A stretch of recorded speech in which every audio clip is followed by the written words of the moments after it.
अस्सलाम वालेकुम नाज़रीन, आसपास होम कुकिंग में आपको वेलकम करती हूँ और उम्मीद करती हूँ आप सब खैरियत से होंगे। आज मैं आपके साथ बीफ यखनी पुलाव बिरयानी की इंतहाई मज़ेदार सी रेसिपी शेयर कर रही हूँ।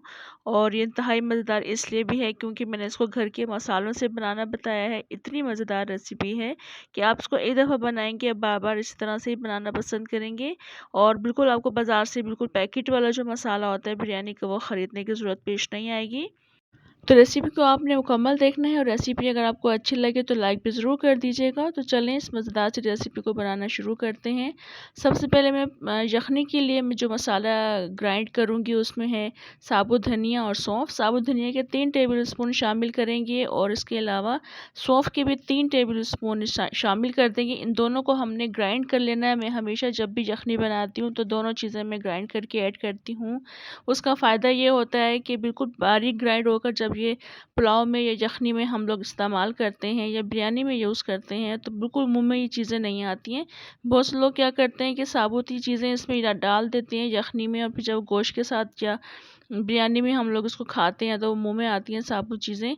या बहुत से लोग ऐसा करते हैं कि पोटली बना लेते हैं, उससे क्या होता है कि ये मसाले ज़ाया हो जाते हैं। तो मुझे कोई चीज़ भी ज़ाया नहीं करनी है, तो मैं क्या करती हूँ इन दोनों को अच्छी तरह से बारीक ग्राइंड कर लेती हूँ। ग्राइंड करने के बाद मैं यखनी में शामिल कर देती हूँ। अभी मैंने इन दोनों चीज़ों को अच्छी तरह से ग्राइंड कर लिया है। बिल्कुल बारीक ग्राइंड करना है, फाइन ग्राइंड करना है। इस तरह से बस इसको हम ग्राइंड कर लेंगे, उसको एक तरफ रख देंगे। अब इसके लिए हम यखनी को बनाना शुरू करते हैं। सबसे पहले एक देगची में गोश्त शामिल कर देंगे। मैं बीफ की चूँकि यखनी बना रही हूँ, बीफ बिरयानी बना रही हूँ, तो 2 किलो के करीब मेरे पास बीफ है। हड्डियों के साथ है, फेट्स के साथ है। इसमें हम एक मीडियम साइज़ की प्याज को स्लाइसेस कट करके शामिल कर देंगे।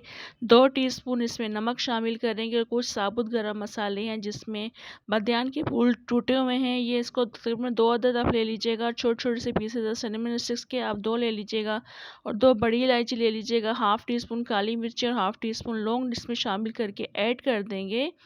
और इसके अलावा जो ग्राइंड किया हुआ मसाला है सौंफ और धनिया का, बिल्कुल हमने इसमें ऐड कर देना है। उसके अलावा हम पानी शामिल कर देंगे गोश्त को गलने के लिए। मैं 2 जग का इस्तेमाल कर रही हूँ। 2 जग में 4 गिलास पानी आता है, तो टोटल मैंने 4 गिलास पानी इसमें शामिल कर दिया है।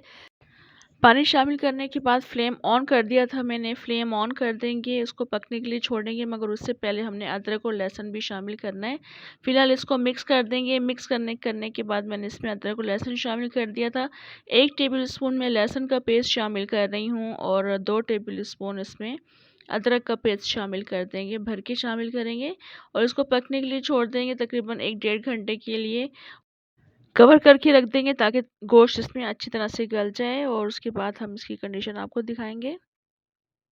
अभी गोश्त को पकते हुए 1.5 घंटा गुजर चुका है। गोश्त का पानी भी आप देख लें काफ़ी हद तक ड्राई हो चुका है। 4 गिलास मैंने इसमें पानी शामिल किया था, तकरीबन 1.5 या 2 गिलास पानी इसमें अभी मौजूद है और हल्की आंच पे मैंने इसको कुक किया है, गला लिया है। ये आपको मैं चेक भी करवा देती हूँ कि सत्ता गल चुका है। देखिए काफ़ी अच्छा गल चुका है, टेंडर होना चाहिए बस इसको अच्छी तरह से। अब इसको मैं ढककर दूसरी तरफ रख दूँगी। अब हम जो बिरयानी की चीज़ें हैं वो रेडी कर लेंगे।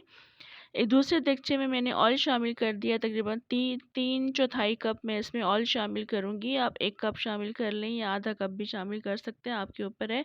इसके अलावा 2 मीडियम साइज़ की प्याज को स्लाइसेस कट करके शामिल करेंगे। मिक्स कर देंगे प्याज को।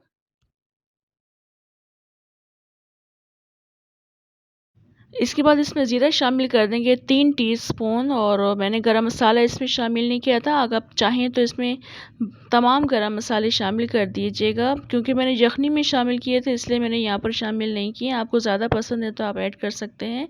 इसमें सिर्फ मैंने ज़ीरा शामिल किया। इस वक्त प्याज के साथ इसको लाइट ब्राउन कर लेंगे, प्याज को मिक्स कर लेंगे इसको। इस वक्त प्याज लाइट ब्राउन कलर की हो चुकी है, आप देख सकते हैं। इस वक्त हम इसमें टमाटर शामिल कर देंगे, तकरीबन 750 ग्राम्स के बराबर, यानी 3 पाव टमाटर जिनको मैंने बारीक स्लाइसेस कट करके शामिल कर दिया है। मिक्स कर देंगे और जिस वक्त मिक्स हो जाएगा तो उसके बाद इसको कवर करके रख देंगे ताकि टमाटर इसमें अच्छे से सॉफ्ट हो जाए। जब तक टमाटर सॉफ्ट हो जाएंगे तो फिर हम इसको मैश करेंगे। इस वक्त टमाटरों को पकते हुए 3-4 मिनट गुजर चुके हैं। टमाटर सॉफ्ट हो चुके हैं, बस इसको मिक्स कर लेंगे। साथ साथ हम इसमें चम्मच चलाकर इसको मैश भी कर लेंगे। अब उसके बाद इसमें हम अदरक का पेस्ट शामिल कर देंगे 1 टेबल स्पून, और लहसुन का पेस्ट 1 टेबल स्पून शामिल करेंगे। दोनों को डालकर अच्छे से मिक्स कर लेंगे।